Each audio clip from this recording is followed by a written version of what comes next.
প্রাথমিকে সঙ্গীত শিক্ষক নিয়োগ দেবে সরকার। জোটবদ্ধ নির্বাচন ও জুলাই সনদ বাস্তবায়ন নিয়ে যা বললেন নাহিদ। বাংলাদেশ জার্নালিজম কনফারেন্স শুরু। ঈদুল আজহার ছুটি ঘোষণা। মোহাম্মদপুর হাসপাতালের বারান্দায় এখন রোগীদের শেষ ভরসা। ট্রাম্পের 10% বৈশ্বিক শুল্ককে অবৈধ ঘোষণা। দর্শক শুনছিলেন দিনের শীর্ষ খবরের প্রধান শিরোনাম, এবার বিস্তারিত। তার আগে আমাদের ইউটিউব চ্যানেল সাবস্ক্রাইব করুন এবং সব খবর পেতে ফেসবুক পেজ ফলো করে রাখার পাশাপাশি ওয়েবসাইট ভিজিট করুন। ডক্টর মোহাম্মদ ইউনূসের নেতৃত্বাধীন অন্তর্বর্তী সরকারের আমলে বাতিল হওয়া প্রাথমিক বিদ্যালয়ে সঙ্গীত শিক্ষক নিয়োগের উদ্যোগটি পুনরায় কার্যকর করতে যাচ্ছে বর্তমানে নির্বাচিত সরকার। তবে আগের মতো সরকারি প্রাথমিক ও গণশিক্ষা মন্ত্রণালয়ের অধীনে নয়, বরং সাংস্কৃতিক মন্ত্রণালয়ের মাধ্যমে বিশেষ প্যানেল বা ক্লাস্টার পদ্ধতিতে এই নিয়োগ সম্পূর্ণ করার পরিকল্পনা নেওয়া হয়েছে। 19 সালের নিয়োগ বিধিমালা সংশোধন করে 25 সালের 28 আগস্ট একটি প্রজ্ঞাপন জারি করেছিল অন্তর্বর্তী সরকার।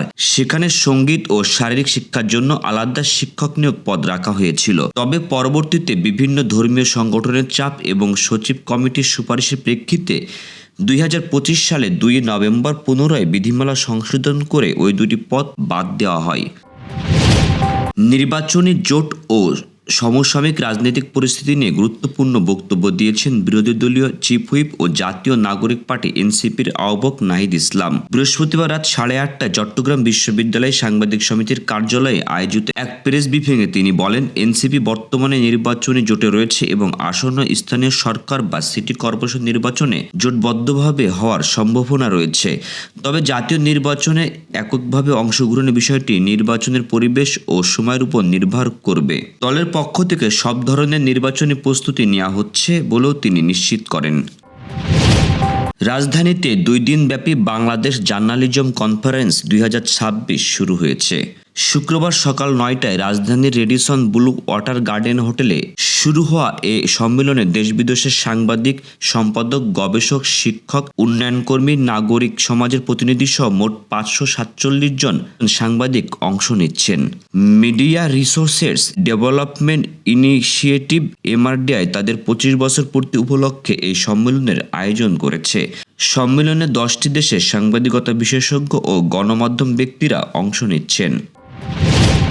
এবার ঈদুল আজহায় ছুটির 7 দিন নির্ধারণ করেছে সরকার। বৃহস্পতিবার সচিবালয়ে অনুষ্ঠিত মন্ত্রিসভা বৈঠকে এ ছুটির অনুমোদন দেওয়া হয়। রাতে মন্ত্রিপরিষদ বিভাগ থেকে পাঠানো এক সংবাদ বিজ্ঞপ্তিতে তথ্য নিশ্চিত করা হয়েছে।